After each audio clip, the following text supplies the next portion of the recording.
इससे जो पिछला लेक्चर था उसमें हमने 2.1 के 2 क्वेश्चन सॉल्व किए थे और वो तरतीब से हमने सॉल्व नहीं किए थे, बल्कि हमने वो क्वेश्चन सॉल्व किए थे जहाँ पर एक या 2 स्टेप के बाद आपके पास ये वाला जो टर्म थी या एक्सप्रेशन था कि x प्लस सिग्मा x, इसकी जो हमारे पास पावर आती थी वो कहाँ तक जा रही थी, 2 तक। और बड़े आसानी से हमने यहाँ पर स्क्वायर का फार्मूला एक्सपेंड करके उसको सॉल्व कर लिया था। ठीक है, यानी कि वो एक तरह के इजी क्वेश्चन थे, इसलिए हमने पहले वो सॉल्व किए। आज हमने जो नई टेक्निक समझनी है वो ये कि जब हम क्वेश्चन में इस स्टेप तक पहुँचेंगे कि जब हमारे पास ये जो पावर है ये बजाय 2 होने के बजाय 3 होने के, क्योंकि 2 का फार्मूला भी हमें आता है और 3 का भी आता है, अगर ये पावर बड़ी आ जाए, 10 आ जाए, 12 आ जाए, या माइनस का 12 आ जाए, या 1/3 आ जाए। ठीक है, तो ये सारी बातें हम समझेंगे कि जब हमारे पास ये वाला जो हिस्सा है ये कैसा हो, पॉजिटिव हो, यानी कि पावर हमारे पास पॉजिटिव आए, या पावर हमारे पास कैसी आ जाए, नेगेटिव आ जाए, या पावर हमारे पास कैसी आ जाए, फ्रैक्शन में आ जाए।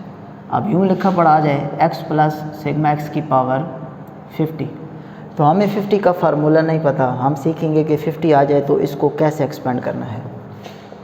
x प्लस सिग्मा x की पावर 1/5 आ जाए, हमें नहीं पता कि 1/5 हो तो फार्मूला कैसे एक्सपेंड होगा, या x प्लस सिग्मा x की पावर -40 आ जाए, तो हमें नहीं पता कि इसको कैसे एक्सपेंड करना है।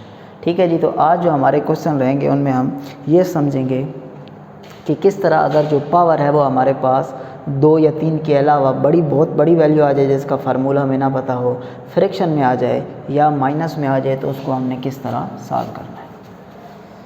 ठीक है जी, तो इसके लिए हमें पीछे जाना पड़ेगा, एक्सरसाइज जो हमारे पास 8.2 और 8.3 थी, जो हमारे पास क्लास 11 थी, बाइनोमियल एक्सप्रेशन वाली या बाइनोमियल थ्योरम वाली।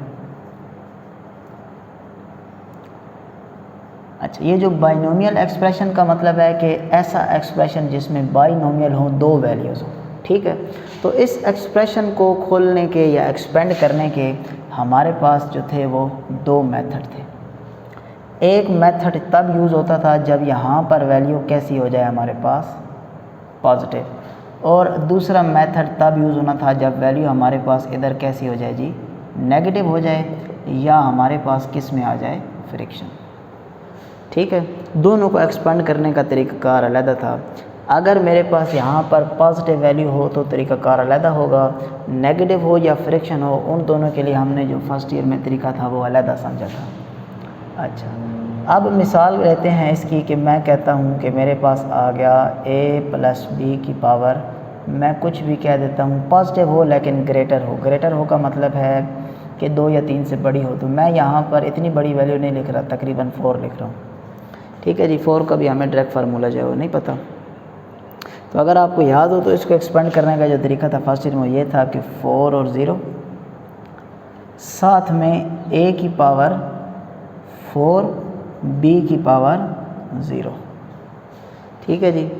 अच्छा, ये जो हम सॉल्व करते थे ना 4 और 0, इसका मतलब ये नहीं था कि 4 और 0 को डिवाइड करना, ये हमारे पास था कम्बिनेशन। ठीक है, 7 चैप्टर का।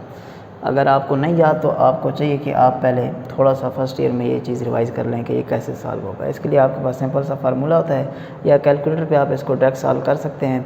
बहरहाल ये ज़ाहिर कर रहा है यहाँ पर कम्बिनेशन को। इससे नेक्स्ट स्टेप में हम लिखते हैं 4, यहाँ पर एक वैल्यू बढ़ जाएगी, ये 1 हो जाएगा। अब यहाँ पे देखें, a की पावर पहले 4 थी, a की वैल्यू कम होना शुरू हो जाएगी, b की वैल्यू बढ़ना शुरू हो जाएगी। स्टार्ट इसने उतने से लेना है जितनी इसकी मैक्सिमम पावर है। यहाँ पर पावर 5 होती तो यहाँ पर भी 5 आता, और इसकी भी पहली पावर 5 होती, और जो पावर इधर होती है वो b की पावर होती है। अब हमने यहाँ पर 1 लिखा है, तो इसका मतलब है कि यहाँ पर अब ये 4 था तो ये डिक्रीज़ होगा और ये वाली वैल्यू इंक्रीज़ होगी, तो ये बन जाएगा पावर 3, और b की पावर 0 थी, b की पावर 1। आगे देखें जी, 4 के बाद यहाँ पर अब हमने लिखना है 2, a की पावर 3 में से एक कम करेंगे तो 2, और b में एक और बढ़ा देंगे तो ये 2, यानी कि इधर डिक्रीज़ होगी, इधर इंक्रीज़ होगी। यहाँ पर हम लिखेंगे 4 3, 2 में से एक और कम करेंगे 1, और यहाँ पर एक बढ़ा देंगे तो 3, और एंड पर आ जाएगा 4 और 4 ए की पावर 1 से कम कर गए थे 0 और बी की पावर यहाँ पर 4। बस इससे ज़्यादा ये एक्सपेंड नहीं हो सकता, क्योंकि यहाँ पर 4 के बाद अगर हम 5 लिखेंगे तो ये हमारे पास जो है इसका सोल्यूशन फिर पॉसिबल नहीं होता। ये हमने फर्स्ट ईयर में समझा हुआ है कि क्यों नहीं पॉसिबल होता, क्योंकि जो फैक्टोरियल है वो हमारे पास नेगेटिव आ जाता है और फैक्टोरियल जो नेगेटिव है वो हम सॉल्व नहीं कर सकते। ये हमारे पास मेथड तब है जब हमारे पास पावर कैसी आ जाए, पॉजिटिव। ठीक होगी जी बात। अच्छा, अब हम दूसरा ये हमने लिखा था पॉजिटिव के लिए। अब हम लिखते हैं कि अगर हमारे पास जो पावर है वो नेगेटिव हो या किस में आ जाए, फ्रैक्शन में आ जाए, तो फिर उसको कैसे सॉल्व करना है। उसके लिए हमारे पास इस तरह की फॉर्म होनी चाहिए 1 + x की पावर n। अब ये जो n है ना, यहाँ पर मैंने एक एग्जैक्ट आपको एग्जांपल दे दी। इधर भी आप क्या लिख सकते हैं, n लिख सकते हैं। n डिनोट करता है पावर को, और यहाँ पर मैंने जो पावर लिखी वो कितनी लिखी, 4 लिखी। अब यहाँ पर जो मेरा n होगा, जो पावर होगी, क्योंकि हम माइनस और फ्रैक्शन के लिए कह रहे हैं, तो या तो इसको आप -3 लिख सकते हैं, ठीक है, या आप इसको 1/3 लिखते हैं, ठीक है। यानी कि ये वाला जो अभी एक्सप्रेशन हम सॉल्व करेंगे, ये चाहे पावर नेगेटिव हो चाहे पावर फ्रिक्शन हो, उसके लिए हम इसको सॉल्व करने के लिए ये वाला जो एक्सप्रेशन है बाइनोमियल को इस तरह हमने एक्सपेंड करना है। अब इसको अगर आप देखें ना, यहाँ पर पावर कितनी थी हमारे पास, 4, तो टर्म्स देखिए कितनी है, 1 2 3 4 5। तो जब पावर 4 हो तो ये एमसीक्यूज़ भी अक्सर आ जाता है कि वो आपके पास ये एमसीक्यूज़ देगा और कहेगा कि बताएं इसको एक्सपेंड करें तो कितनी टर्म्स आएंगी। तो इसको एक्सपेंड किया जाए तो पावर 4 है तो एक टर्म ज़्यादा, यानी कि 5 जो हमारे पास टर्म्स आएंगी। लेकिन याद रखिएगा कि जब हमारे पास पावर कैसी आ जाए, फ्रिक्शन में आ जाए या पावर नेगेटिव में आ जाए, तो फिर उसकी जो टर्म्स होती हैं एक्सपेंड होने के बाद वो अनलिमिटेड होती हैं, उनको आप काउंट नहीं कर सकते। ठीक है, पेपर में एमसीक्यूज़ आ जाए कि ये जो लिखा है बताएं इसके अंदर कितनी टर्म्स है, तो आपके पास कहेंगे कि अनलिमिटेड टर्म्स है, आप उनको काउंट नहीं कर सकते। अच्छा, अब इसको एक्सपेंड करने का तरीका कैसा है कि आपने सबसे पहले लिखना होगा 1 + n और x।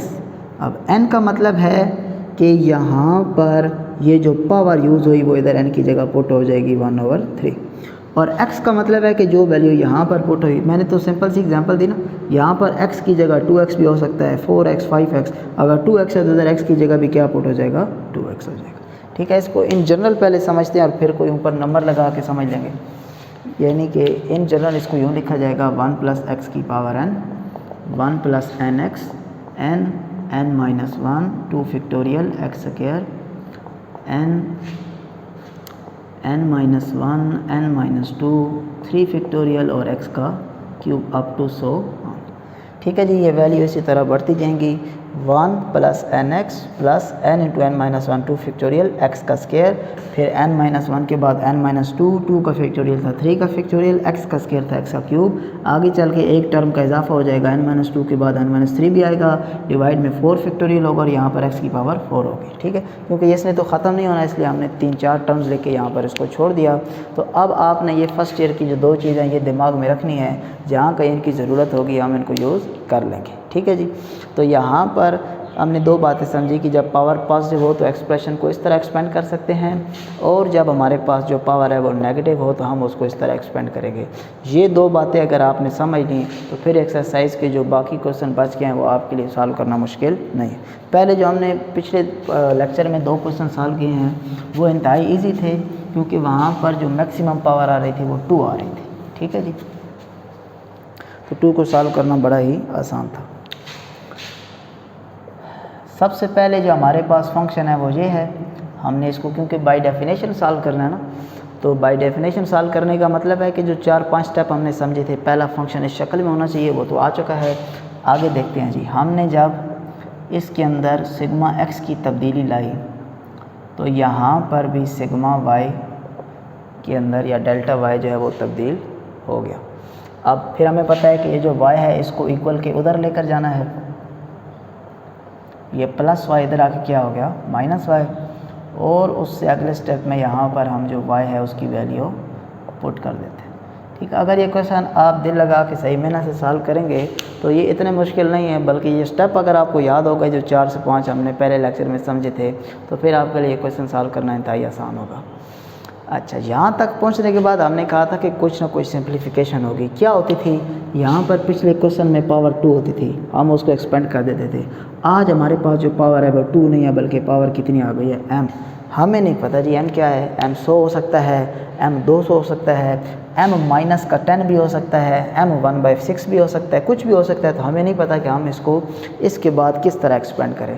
तो इस थोड़ी देर पहले अभी हमने जो 2 एक्सप्रेशन पढ़े उनकी मदद लेते हैं। तो हम यहाँ पर जो एक्सप्रेशन यूज़ करते हैं वो जो सेकंड एक्सप्रेशन है वो यूज़ करते हैं। सेकंड एक्सप्रेशन का हमारे पास एक फ़ायदा ये है कि आप पावर ऊपर अगर पॉजिटिव भी है, ठीक है जी, अगर पावर हमारे पास पॉजिटिव भी है तो बजाय पॉजिटिव वाला जो आपने तरीक़ाकार यूज़ करना है वो यूज़ करने के आप इसी एक्सप्रेशन के ऊपर नेगेटिव वाला एक्सप्रेशन या फ्रिक्शन वाला एक्सप्रेशन जो हमने यूज़ किया था वो यूज़ कर सकते हैं। वो क्या था, 1 + x की पावर n।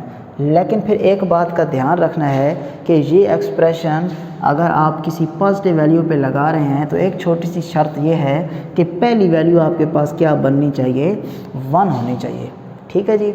यहाँ पर अगर हम ये देखें ना, इसको अगर कहें कि ये मिसाल के तौर पर पॉजिटिव वैल्यू है और आप फिर भी जो इसके ऊपर एक्सप्रेशन लगाना चाहते हैं वो कौन सी वाला लगाना चाहते हैं, नेगेटिव वाला या फ्रिक्शन वाला जो ये एक्सप्रेशन है, तो आपके जो सबसे पहली बात मुकम्मल करनी पड़ेगी वो ये कि यहाँ पर पहली वैल्यू क्या लेकर आनी है, 1 लेकर आनी है। अगर आप ये 1 ले आए तो फिर आपके पास चाहे पॉजिटिव वैल्यू है, चाहे नेगेटिव, चाहे फ्रिक्शन, ये एक एक्सप्रेशन जो है इन तीनों तरह की वैल्यूज़ के ऊपर अप्लाई हम कर सकते हैं और हम इसी एक्सप्रेशन को यूज़ करेंगे क्योंकि 2.1 में जो मैक्सिमम क्वेश्चन है सिर्फ एक सवाल को छोड़ के वो सारे के सारे जो पावर हैं या तो फ्रिक्शन में है या नेगेटिव में है।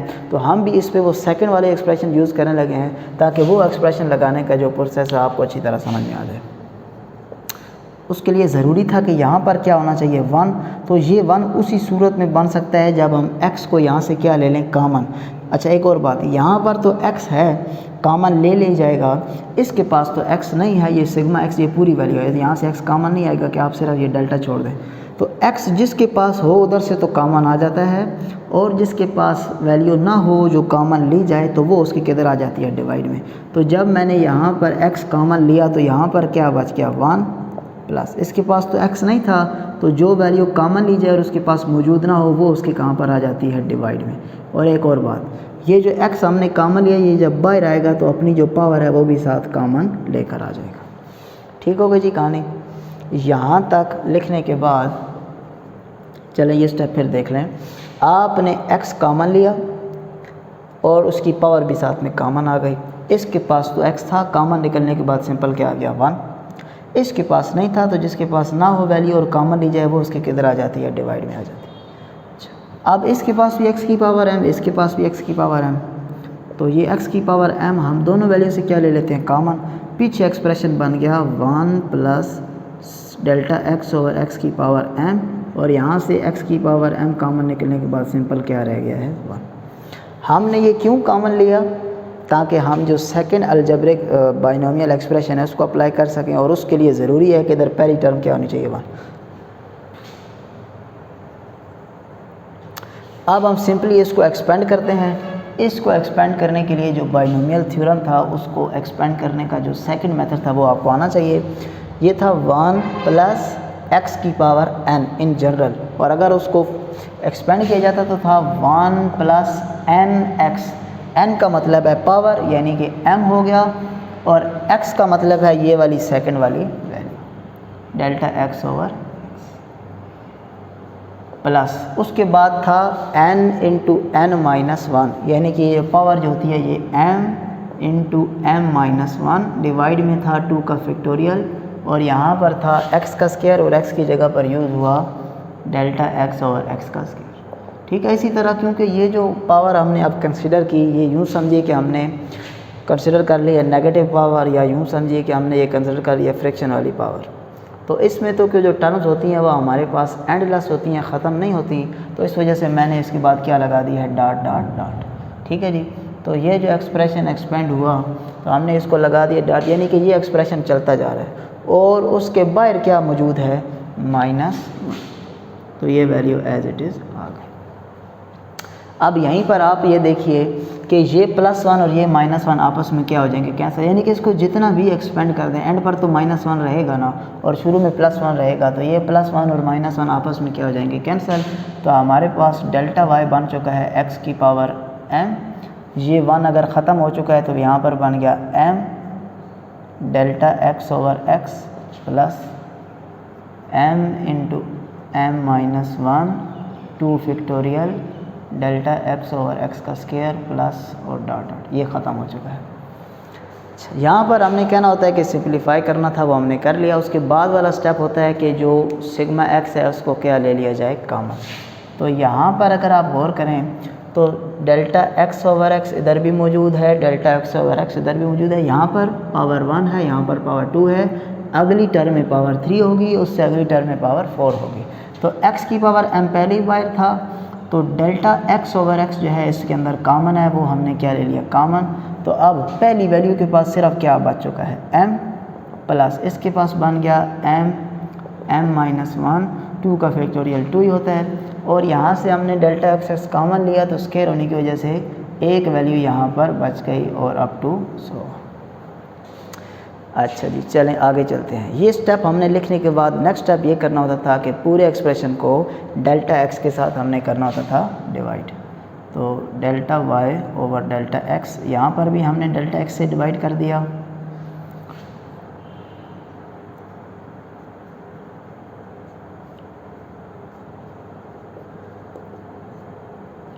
और यहाँ पर भी इस पूरे एक्सप्रेशन को हमने डेल्टा x के साथ डिवाइड कर दिया। ठीक है जी, तो ये डेल्टा x और ये डेल्टा x आपस में कैंसिल हो जाएंगे। यहाँ पर ये बन गया x की power m multiply 1 over x और ब्रैकेट में आ गया m plus m into m-1 2 delta x/x plus up to 100। और आखिरी स्टेप ये होता था कि हमने डेल्टा x की जो लिमिट है वो अप्रोच कर देनी थी 0 को। तो delta x limit delta x approaches to 0 equal के इधर भी, और limit delta x approaches to 0 इधर भी अप्लाई कर देंगे जी हम इस सारे एक्सप्रेशन पे।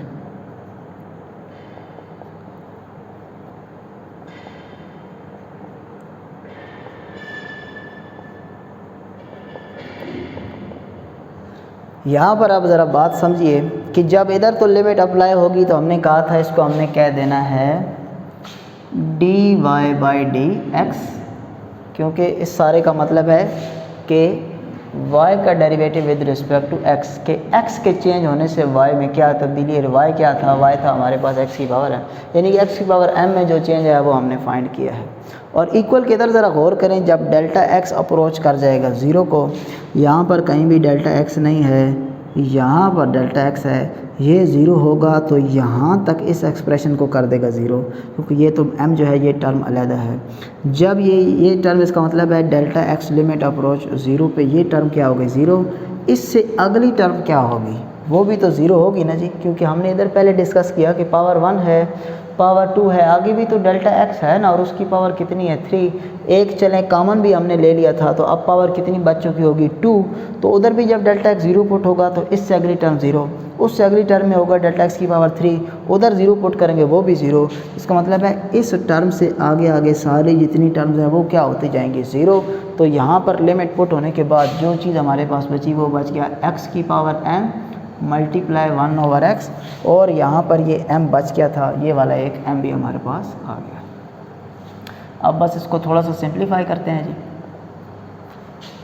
ये इधर x की पावर कुछ भी नहीं है, मतलब पावर 1 है। अगर इसको ऊपर लेकर जाऊँगा तो x की पावर कितनी हो जाएगी जी, m मौजूद था और यहाँ पर हो जाएगा x की पावर -1, साथ में क्या मौजूद है m। अब बेसिस सेम है तो पावर्स ऐड हो जाएंगी, तो उसको लिखा जा सकता है m मैंने पहले लिख लिया और x की पावर m-1। ठीक है जी, यही आपके पास इसका आंसर आ गया। इजी क्वेश्चन है, बस जो मेन हमने स्टेप याद रखने हैं दिमाग में, उन स्टेप्स को आपने फॉलो करना है और ये वाला जो आपके क्वेश्चन है वो बड़ी आसानी के साथ सॉल्व हो जाएंगे। ये जो था हमारे पास था जी क्वेश्चन नंबर 11। अब जो इसके बाद क्वेश्चन है, क्वेश्चन नंबर 11 के बाद क्वेश्चन नंबर 13। उसका मैं आपको थोड़ा सा हिंट दे देता हूँ, वो आपने घर में खुद सॉल्व करना है। x की पावर 40, तो सबसे पहले let y is equal to x की पावर 40। अब यहाँ पर हम सबसे पहले तो वही काम करते हैं कि इसके अंदर डेल्टा x ऐड हो गया और इधर डेल्टा y, फिर ये y प्लस का उधर जाके हमारे पास क्या हो जाएगा जी, माइनस का y हो जाएगा। अब यहाँ पे हम थोड़ी देर के लिए रुक गए क्योंकि पावर 40 आ गई और हमें नहीं पता कि फार्मूला एक्सपेंड कैसे करें। तो पावर पॉजिटिव आ जाए तो भी तरीका पड़ा, नेगेटिव आ जाए तो भी तरीका पड़ा। इस क्वेश्चन को दोनों तरीक़ों से हल किया जा सकता है। आप चाहें तो पॉजिटिव वाला तरीका लगाना शुरू कर दें, और अगर आप चाहें तो नेगेटिव वाला या फ्रिक्शन वाला तरीका लगाना चाहें तो वो भी लगा सकते हैं। लेकिन अगर आप वो नेगेटिव वाला या फ्रिक्शन वाला तरीका लगाना चाहें जो पिछले क्वेश्चन में हमने यूज़ किया, तो उसके लिए ज़रूरी है कि यहाँ पर पहली टर्म क्या होनी चाहिए, 1 होनी चाहिए। चलें, एक स्टेप यहाँ पर ये है कि y की जगह पर वैल्यू, और वो है x की पावर 40। अब अगर हम चाहते हैं कि जो अभी एक्सप्रेशन हमने यूज़ किया ये यूज़ करें, तो उसके लिए हमें यहाँ पर क्या लेकर आना है, 1। तो इसका मतलब है x कॉमन लेंगे। जब x कॉमन आएगा तो पावर भी साथ कॉमन लेकर आएगा, यहाँ पर रह जाएगा 1, और इसके पास नहीं थी वैल्यू, कॉमन ले ली तो ये वैल्यू इसके किधर आ गई, डिवाइड में, पावर 40 और माइनस x की पावर 40। अब ये x पावर 40 ये दोनों से क्या आ जाएगा, कॉमन, यहाँ पर रह जाएगा 1। इसको जब आप एक्सपेंड करेंगे, ठीक है जी, 3 या 2 टर्म्स लिख के आप इसको छोड़ दें, और उसके बाद यहाँ पर ये +1 और -1 कैंसिल हो जाएंगे। फिर सिग्मा x ओवर x इस क्वेश्चन की तरह कॉमन लेंगे, फिर इसको इसके साथ डेल्टा x के साथ डिवाइड करेंगे, और एंड पर आप लिमिट अप्रोच कर देंगे, तो आपके पास इस सारे का आंसर आ जाएगा 40x की पावर 39। अब ज़रा कंपेयर करते हैं इसको जो अभी हमने क्वेश्चन किया। अभी हमने जो क्वेश्चन किया वो किया था x की पावर m। x की पावर m को जब हमने सॉल्व किया तो मेरे पास आंसर निकला m और x की पावर m-1, यही आंसर निकला। तो ज़रा गौर करें, यहाँ पर m की जगह इस क्वेश्चन में क्या यूज़ हुआ है, m की जगह क्या यूज़ हुआ है, 40 यूज़ हुआ है। तो m किधर था, पावर में था, किधर आ गया, शुरू में। तो 40 किधर था, पावर में, किधर आ गया, शुरू में। और m-1 यानी कि उस पावर से एक वैल्यू कम, उस पावर से एक वैल्यू कम, यानी कि 39। ठीक है जी। तो यहाँ से आप ये इसका जो डायरेक्ट आंसर है वो भी फाइंड कर सकते हैं, लेकिन ये जो डायरेक्ट तरीक़ाकार है ये हम 2.3 से स्टार्ट करेंगे। फ़िलहाल हम बाय डेफिनेशन इसको सॉल्व कर रहे हैं। जो डायरेक्ट तरीके आएंगे उनमें तो ये बड़े बड़े जो क्वेश्चन अभी हम इतनी लाइनों में कर रहे हैं, ये सिर्फ एक लाइन में आपका क्वेश्चन सॉल्व हो जाएगा। चले जी, यहाँ तक आज हमने जो बाइनोमियल एक्सप्रेशन था वो एक्सपेंड करना सीखा, और यहाँ पे हमें ये पता चला कि पावर पॉजिटिव हो तो अलग तरीका एक्सपेंड करने का, नेगेटिव हो तो भी अलग तरीका है, फ्रिक्शन के साथ सेम रहेगा। और हमें ये भी पता चला कि अगर पॉजिटिव को बजाय पॉजिटिव तरीके से एक्सपेंड करने के हम नेगेटिव या फ्रिक्शन वाली एक्सपेंशन लगाना चाहते हैं, तो फिर एक छोटी सी शर्त ज़रूरी है, वो ये कि हमें जो वहाँ पर पहली टर्म है उसको 1 बनाना है, और उसको हम ले लेंगे कॉमन, और सेम प्रोसेस रहेगा। अगले लेक्चर में जो बाकी क्वेश्चन बच के इंशाल्लाह वो हल करेंगे। अल्लाह हाफ़िज़।